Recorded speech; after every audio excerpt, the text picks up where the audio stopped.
So, hello everyone, and welcome in this part two of this course. This part will be about procrastination. We all heard about procrastination, and really, it's one of the things that we use instead of working. We will start procrastination, and let's take an example in here. So, as I said, procrastination is putting off a task you should be doing. So, let's say you should be doing your homework and get it done, but instead you will go to the kitchen, you prepare a cup of tea or coffee, then you open your phone, you write some message, you text back your friend, you scroll on the internet, open a Facebook, etc. Then have a chat with someone in the kitchen, or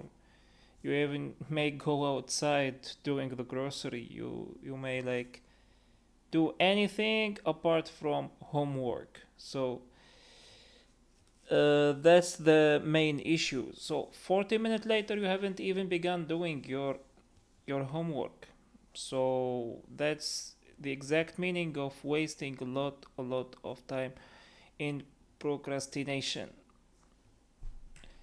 So why do we procrastinate? So a task may be too unpleasant to face, some kind of task you're not feeling doing it. So that's that's where you have to separate the feeling from what you actually have to do, because that feeling sometimes you will feel willing to do it, sometimes no. Your level of motivation also fluctuate.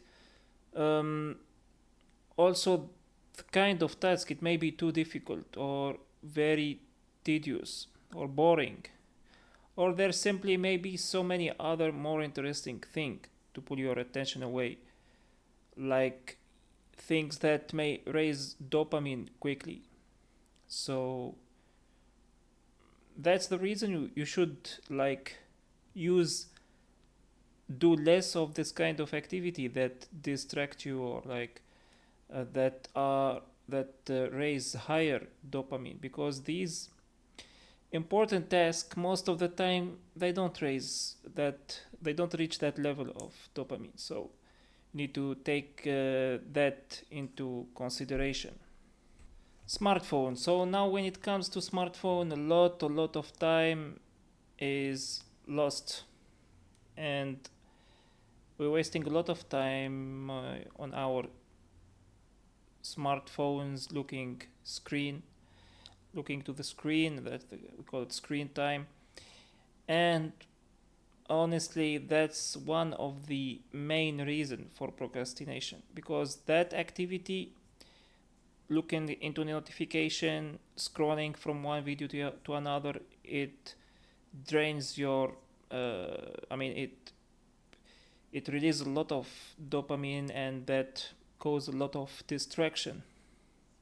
And it's really close. I mean, you don't need much effort to open your phone. So what I really do is like leave the phone in another room. That's one solution. But there are many different solutions you can have. But really, it's you who will decide at the end. Either you will focus on the main task or get distracted. I mean, no one won't force you to focus on your main things. That's important. Now let's see how we can prevent procrastination. So there are many strategies that we can use to prevent procrastination.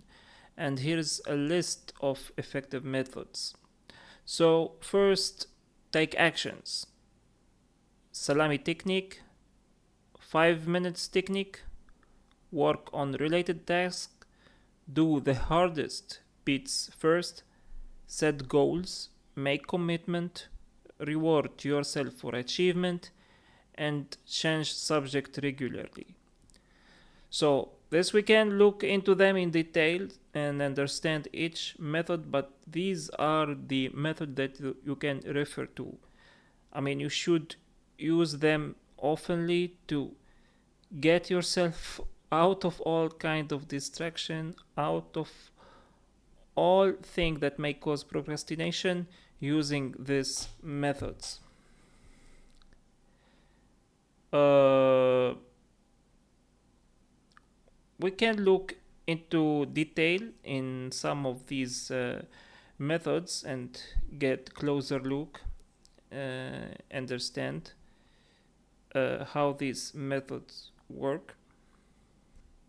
So let's start with the salami technique. Salami, it's this kind of meat that we use to cut it in slices.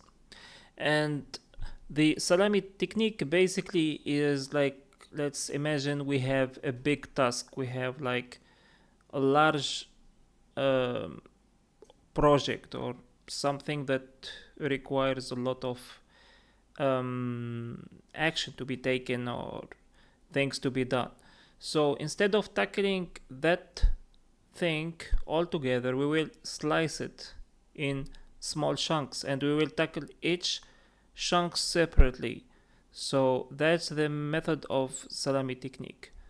Is like slicing all of big um, uh, activities into small pieces, or like, so that will definitely help us to solve each one separately, and it will be easier, faster, and in less time, and you may focus better on each small chunk or small activity rather than doing it all together. Okay, so now when it comes to the second method is making commitment, sorry. So at this time we will first decide on which task we are working, right? And then we will commit to finish that task. It's a commitment.